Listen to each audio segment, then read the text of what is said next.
this is considered the pinnacle of the work of a priest. This is the high point of their ministry, the sacrifice of the Mass. Vatican II said, in the mystery of the Eucharistic sacrifice in which priests fulfill their greatest task, the work of our redemption is being constantly carried on. They are continuing the work of Jesus in redeeming people. Vatican II, although the faithful can baptize, the priest alone can complete the building up of the body in the Eucharistic sacrifice. The priests carry on the work of redemption, and they build up the body of Christ by offering to God the Father His only Son.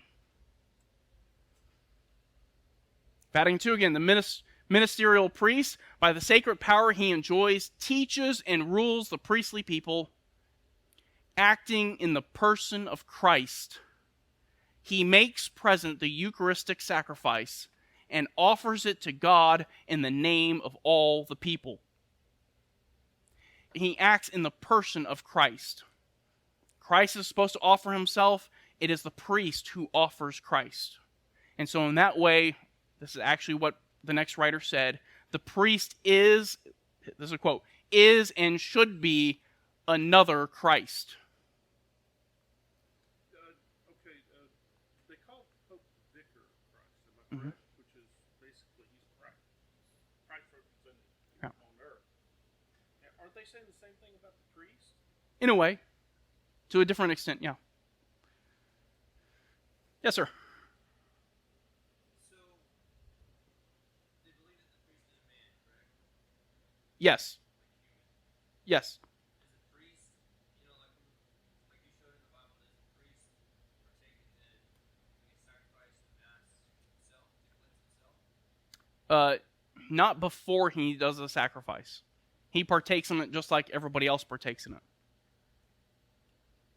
But Give any kind of reason or explanation why this sacrifice has to happen over and over and over again if they believe that Jesus is the one? we'll talk about it. I'm going to answer that here in just a moment. Yeah. They do give a reason why they have to do it over and over and over again. Carl? From this whole deal at the beginning, when you talked about Mary being over God, now the priest is over Christ. So why do they need God in Christ? He makes it possible. Yes, sir. Last week or the week before, you talked about Jews, Muslims, and Protestants being saved after Vatican II. Uh-huh. How is that possible if they don't participate in the Mass, which is propitiatory? What they say is it's votive. And okay, what he was asking was, a couple weeks ago we talked about Vatican II, and Vatican II said Jews and Muslims can be saved without Christ, and they can go to heaven if they just have the desire, or if they're invincibly ignorant, so they just don't know. So the way they would solve the problem of, okay, well, if this is how redemption is carried out in the sacrifice, then how is it that Jews and Muslims can go to heaven? And what they would say is it's votive, which means if they have the desire to participate, they receive the grace, or if they're just completely ignorant, then God gives them grace, which undermines the whole necessity of the Great Commission. Why go out and evangelize if ignorance will save you? Yeah. Father John I'm sorry. Go ahead. Invincible ignorance, yeah. Yeah. Thing that you have to remember when we're asking all these questions is that the average layperson doesn't understand any of this. Yeah. For us, looking at it from a biblical worldview, we have all these questions, but they would have to go through tons of books to understand what they're actually teaching. Yeah. And People don't know this. you're right. And like I said before, I grew up in the Catholic Church. We were never taught this. This was never explained. So if you go to your Catholic family members and friends and you just try to dump this on them, they're going to be like, whoa, there's no way we believe that. But they have to affirm it. I'll show you what I mean by that. Father John O'Brien wrote a book called The Faith of Millions. He's the one who said the priest is another Christ. And he described the office of the Catholic priest. This is a long quote. I'm sorry, but you'll see why I included it. When the priest pronounces his tremendous words of consecration, he reaches up into the heavens, brings Christ down from his throne, and places him upon our altar to be offered up again as the victim for the sins of man. It is a power greater than that of monarchs and emperors. It is greater than that of the saints and angels, greater than that of seraphim and cherubim. When the priest consecrates the Eucharist, he brings Christ off his throne and renders him present on the altar. And they say this is a power given to the priest through his ordination. Remember we mentioned briefly holy orders? Holy orders is what the sacrament of ordination. And they say this imprints an indelible mark on the soul. And it empowers the Christian priest to make Christ present in the sacrifice. And that's really causing a problem right now because they say that can't be undone. And they're having all these priests in this abuse scandal. So how do you get rid of a priest if you can't undo it? Well, they laicize them and they essentially say, well, yeah, you still have the ability, but you don't have the right. Okay. Yeah. It seems to me one of the key words there is offered up again is the victim. Christ was never a victim. He was never a victim. He was a willing sacrifice doing the will of the Father.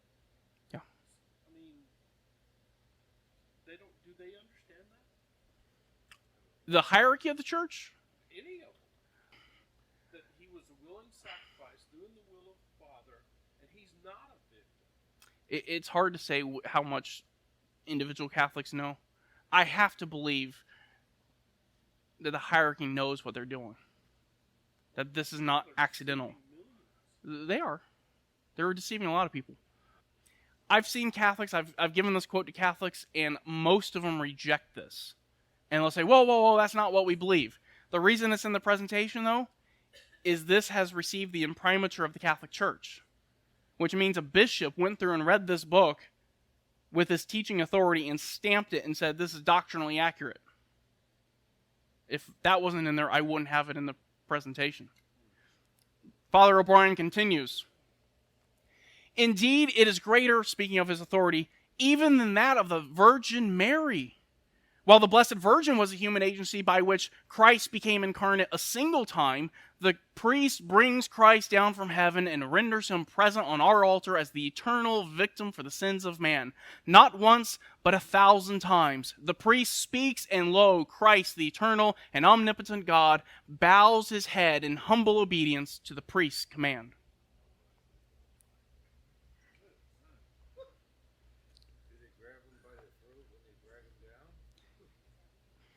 Like I said, I've read this to Catholics, and a lot of them reject this. So when you talk to an individual Catholic, don't quote John O'Brien to them. You're probably going to offend them.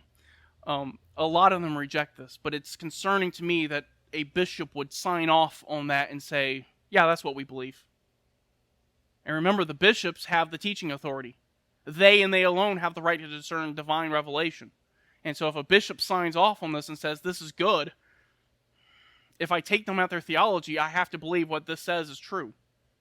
Or I have to believe their theology is wrong, which it is. Okay, so why offer the sacrifice repeatedly? Why do you have to give this over and over and over and over again? You have to do that because the sacrifice is not always effective. It doesn't always work. Catholic Catechism. From the moment that a sacrament is celebrated in accordance with the intention of the Church, the power of Christ and His Spirit acts in and through it, independently of the personal holiness of the minister. Nevertheless, the fruits of the sacraments also depend on the disposition of the one who receives them.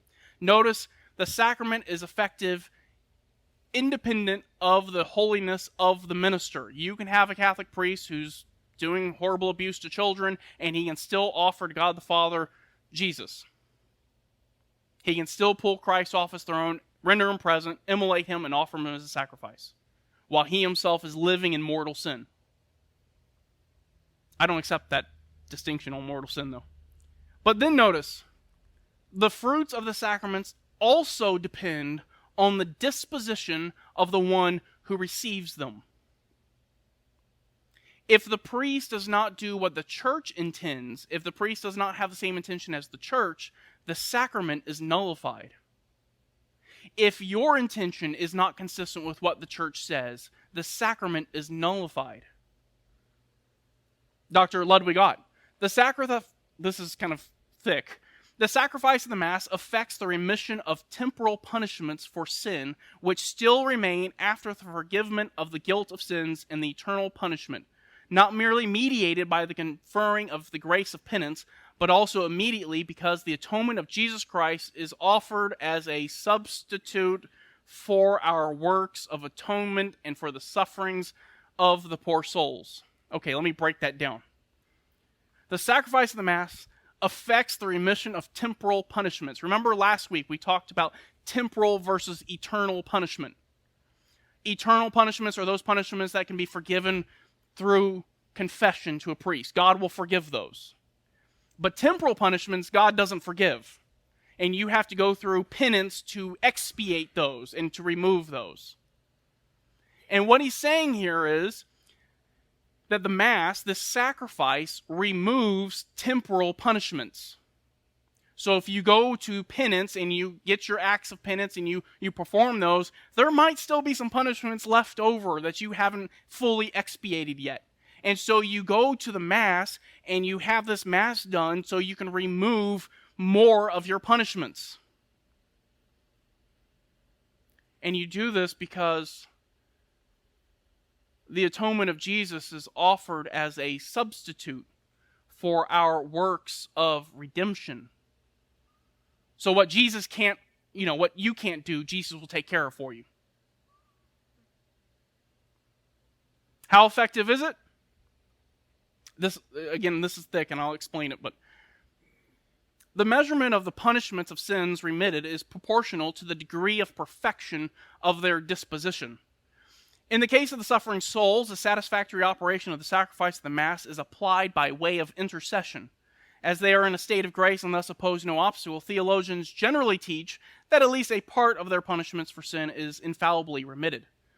Let me translate that. What that's saying is, the degree to which your punishments are removed is equal to the degree to which your intentions are correct. So if you're like 20% right in your intention, 20% of your punishments will be removed. If you're 0% right, they won't say that you don't get anything out of it if you have a completely wrong intention. They don't say you don't get anything out of it. If you notice the last line there, theologians generally teach that at least a part of the punishments for sins is infallibly remitted. So you're going to get some benefit out of it, but we're not really sure how much. Because, your sinful intentions can overpower Jesus and his sacrifice. And this is why they say you have to participate in the Mass over and over and over and over again so you can accrue up enough grace and merit to overcome your temporal punishments.